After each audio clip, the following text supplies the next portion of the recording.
Mary Poppins. Hello there, my name is Bert. I'm sort of a man about town. You might say I do what suits me. Sell kites, clean chimneys, or paint pictures on sidewalks.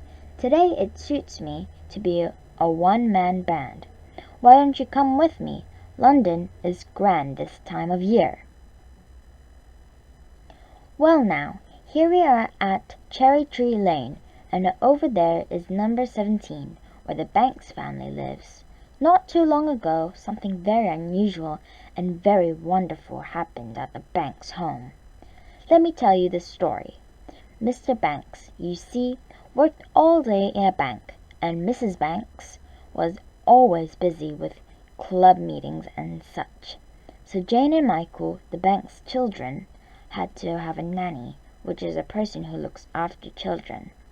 Jane and Michael had several nannies, and on this particular day, the latest one had just left, informing Mr. and Mrs. Banks that they'd have to find someone else to look after their little monsters. Jane and Michael weren't really naughty. The nanny simply misunderstood. She thought the children had run away from her, when all they'd done was follow their kite. Constable Jones tried to explain when he brought the children home, but the nanny wouldn't listen. Now, Mr. and Mrs. Banks had to find still another nanny.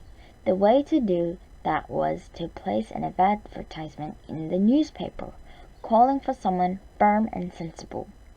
Jane and Michael, of course, had their own idea about the kind of person who should be the nanny, and to help their father, they wrote an advertisement for him.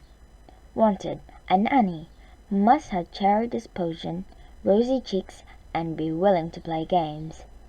When Mr. Banks saw the children's advertisement, he called it ridiculous nonsense. He tore it up, threw it in the fireplace, and wrote the advertisement himself. But late that night a strange breeze blew down the Banks chimney and carried the pieces up into the sky.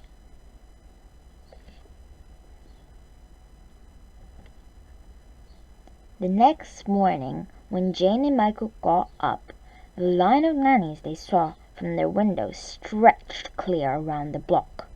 They were all waiting to be interviewed by Mr. Banks, and a firm and sensible lot they were, not a rosy cheek among them.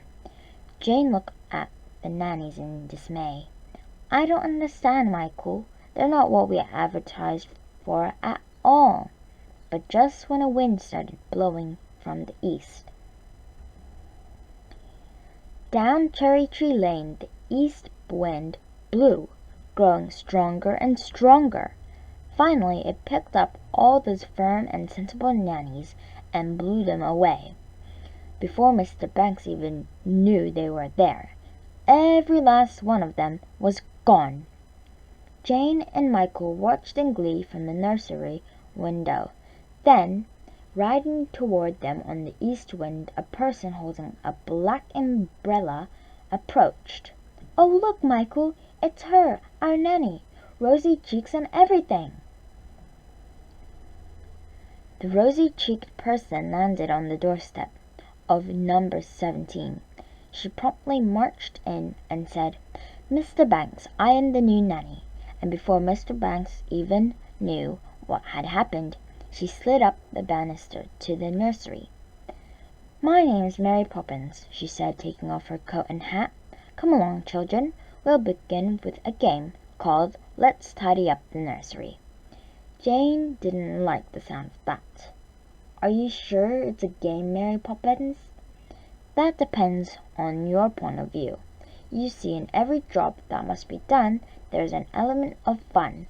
You find the fun and snap. The job's a game. Mary Poppins snapped her fingers, and sure enough, Let's Tidy Up the Nursery became a magical game.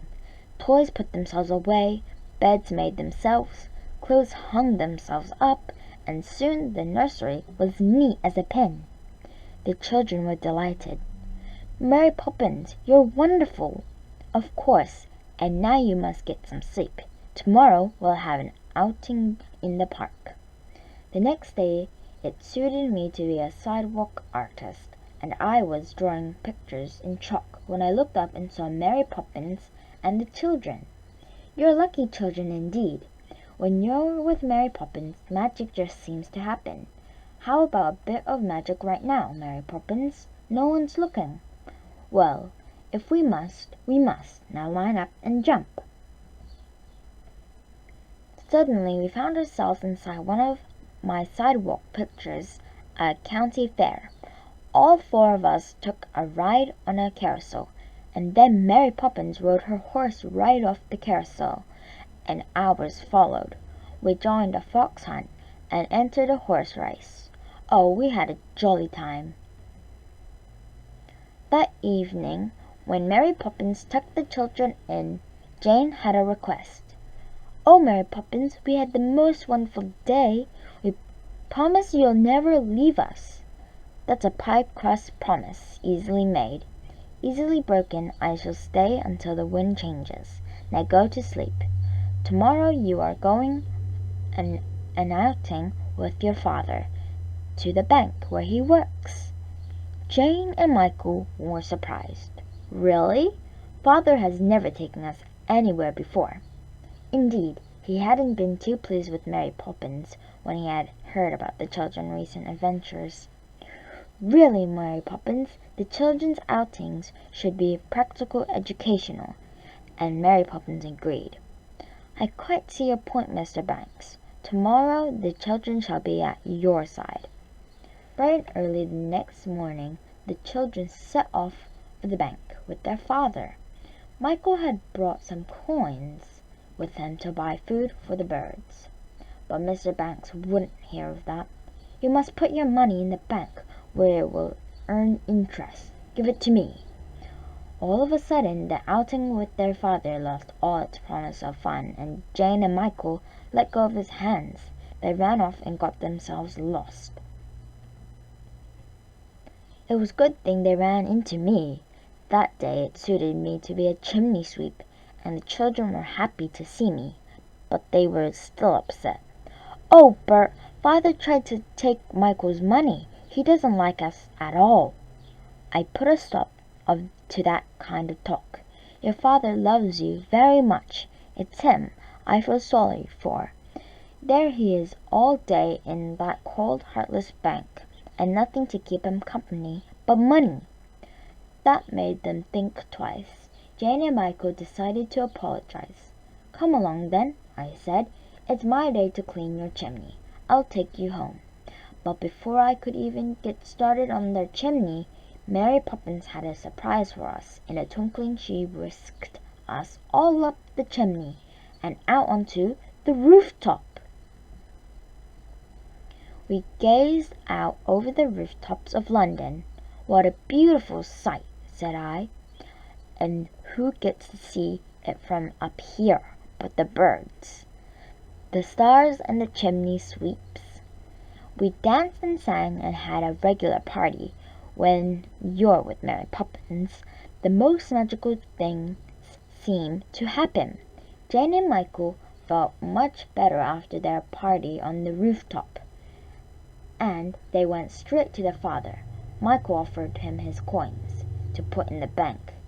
Mr. Banks smiled. "Keep your money, Michael. I was only doing what I thought best for you.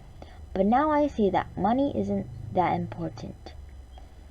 It's having fun and counts at your age, and from now on I'm going to spend a lot more time with you both." And Mr. Banks gave the children a hug and went off to make them a kite.